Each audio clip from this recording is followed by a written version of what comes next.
Ya saben que solemos acostumbrar a arrancar la semana hablando de temas de psicología, en esta sección en la que reflexionamos sobre psicología, sobre sociología, sobre comportamientos sociales, sobre emociones, a veces con mucho humor y otras con mucho cuidado.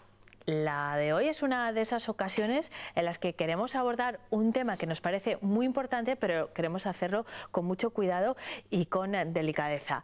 Lo vamos a hacer, por supuesto, con nuestro doctor en psicología, Fernando Pérez del Río. ¿Cómo estás, Fernando? Buenas noches. Muy bien, Eneca, gracias. El de hoy es un tema delicado, decía, sí, pero a la vez yo creo que es un tema muy importante. Vamos a hablar del suicidio, se lo hemos dicho al inicio del programa en nuestro sumario.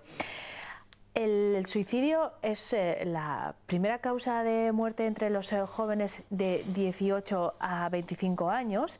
Es la tasa de incidencia en este grupo de edad va creciendo en los últimos años, en algunos no de forma alarmante, pero sí va incrementando.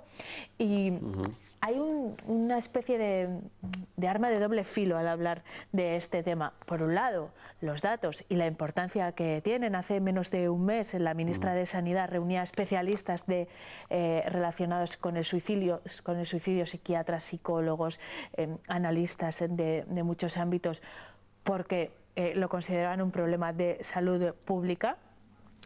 Se producen entre 3.500 y 4.000 fallecidos al año. Son datos de 2016 porque no tenemos datos más actualizados, pero 8.000 tentativas graves que requieren hospitalización.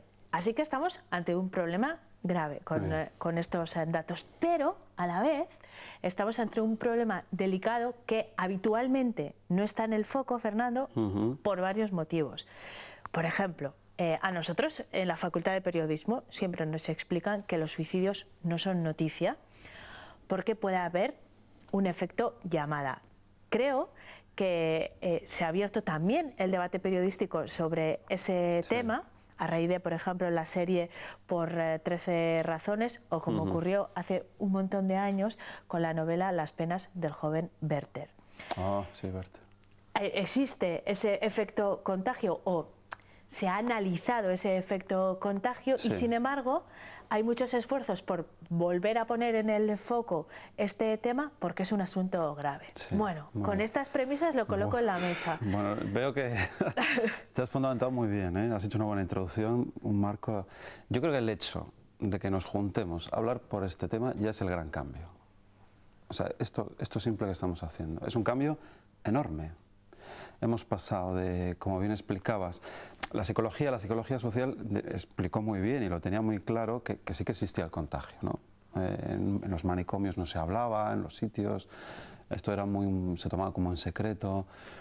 Y ahora pasamos esta es la gran pregunta, ¿cómo es posible que no se hable a que hablemos más y los pongamos aquí? Y en el 2012 la ONU hizo un llamamiento para que los estados hicieran planes generales de prevención. Hemos tardado un poquito aquí en España, como decías de la ministra, pero bueno, algo estamos haciendo.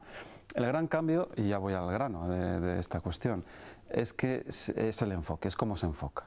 Es decir, pasamos de que sea algo romántico, del romanticismo, el suicidio de Séneca, el filosófico, todo esto, a que es una tragedia, al enfoque. Entonces, hay que hablarlo, pero no desde un punto de vista romántico. Es porque es una tragedia. Hay un estudio que me ha sorprendido mucho, que siempre me viene a la mente, y es que cuando alguien se suicida, 6 personas quedan afectadas de por vida, hasta su muerte. O sea, 6 personas muy cercanas quedan muy tocadas, ¿no? Entonces, este es el gran cambio. Yo creo que hay 2 grandes cambios. Uno es que se hable, pero desde un punto de vista riguroso de los problemas, de la prevención. Y eso es, sobre todo con el objetivo, lo ponemos en el foco con el objetivo de prevenirlo. Con esa mirada, el tratamiento que tenemos que hacer es no desde el morbo, ni desde el dramatismo, ni desde el romanticismo, sino desde la prevención. ¿Se puede prevenir, Fernando? Sí.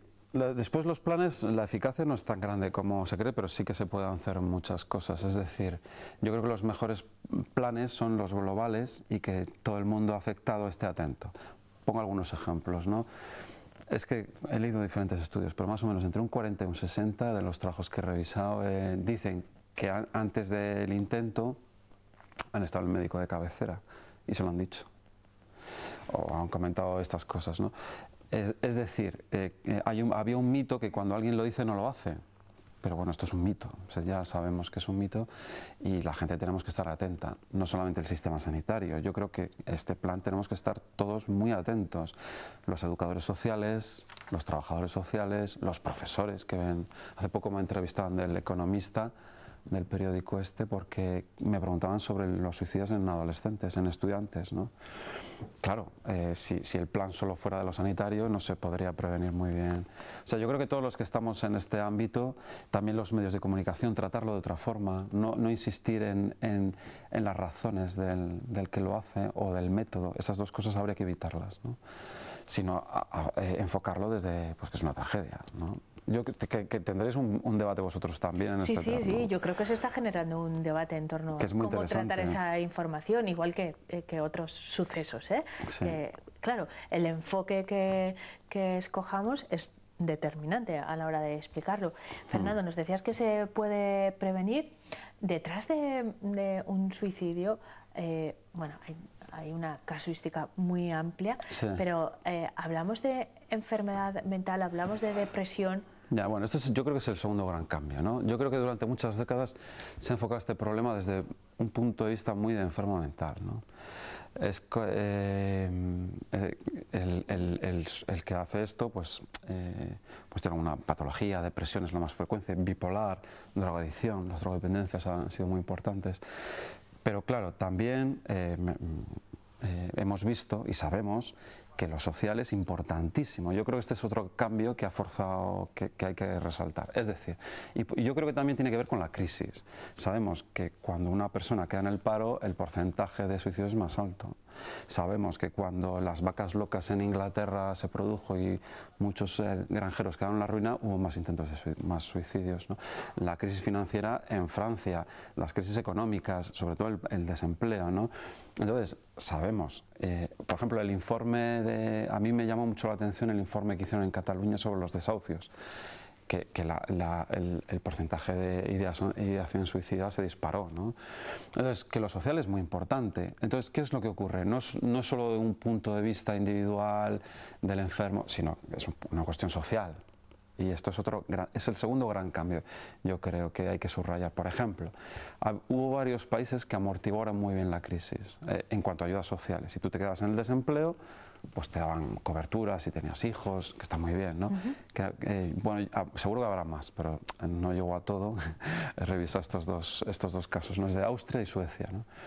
Uno centroeuropeo, que siempre ponemos el ejemplo nórdico, y en los dos casos los porcentajes de suicidio no subieron en la crisis. Y es muy interesante, es decir, cuando tú amortiguas desde lo social, pues los suicidios no. Y en otros países se dispararon. En los años 90, en Rusia, en la crisis griega, pues se disparó. Y aquí también en España aumentó. No suele aumentar inmediatamente a la crisis paralela, suele pasar unos años. Entonces, como la inmigración es muy parecida, ¿no? Tiene que pasar 1 o 2 años para que se note este efecto, ¿no? Fernando, tienes un libro, este tema sí. Lo hemos tratado durante varias semanas Fernando y yo, porque Fernando ha estado preparándose mucho, investigando sobre este asunto, y has encontrado una publicación sí. que a mí me ha sorprendido mucho. Es un estudio del siglo XVII. Sí, de 1608. Bueno, es de John Donne, se titula Via Thanatos, que lo hizo una reimpresión en la Sociedad Española de Neuropsiquiatría. Y es muy curioso porque es un libro buenísimo. Siempre se habla de Durkheim, un sociólogo del 19 que habló del suicidio como tema científico y tal, pero vamos, es una obra de arte. Y habla 3 cosas muy importantes que me gustan. ¿Que están vigentes? Que es muy curioso, han pasado 400 años, pero volvemos a hablar de lo mismo, ¿no? Es decir, los 3 tipos de personas que caen en esto, y son personas que por vergüenza, no sé, está la vergüenza, la venganza y el desasosiego, ¿no? Que serían las personas que al final tienen estos problemas, o son estos 3 tipos. Para mí me ha llamado especialmente la venganza. no sé, personas, que es el caso del que mata por su mujer, que la deja, todos estos casos que mata a sus hijos y al final se suicida, ¿no? Pues curiosamente hace 400 años, más de 400 años, ya se contemplaba este tipo que hoy nos sorprende y nos quedamos... Y también dice las tres soluciones. Las soluciones son la ley, el pecado, bueno, es hace 400 años, la ley, el pecado y la terapéutica. Fíjate, es muy curioso, ¿eh? Vaya, qué maravilla. Me decías que era una joya y es verdad. Sí, sí. Fernando, se nos acaba el tiempo. Tendremos ocasión de profundizar en este tema, pero te esperamos la semana que viene para hablar de otro, porque tenemos que nosotros también reflexionar sobre este asunto. ¿De acuerdo? Nos vemos el próximo martes. Hasta entonces, muchas gracias.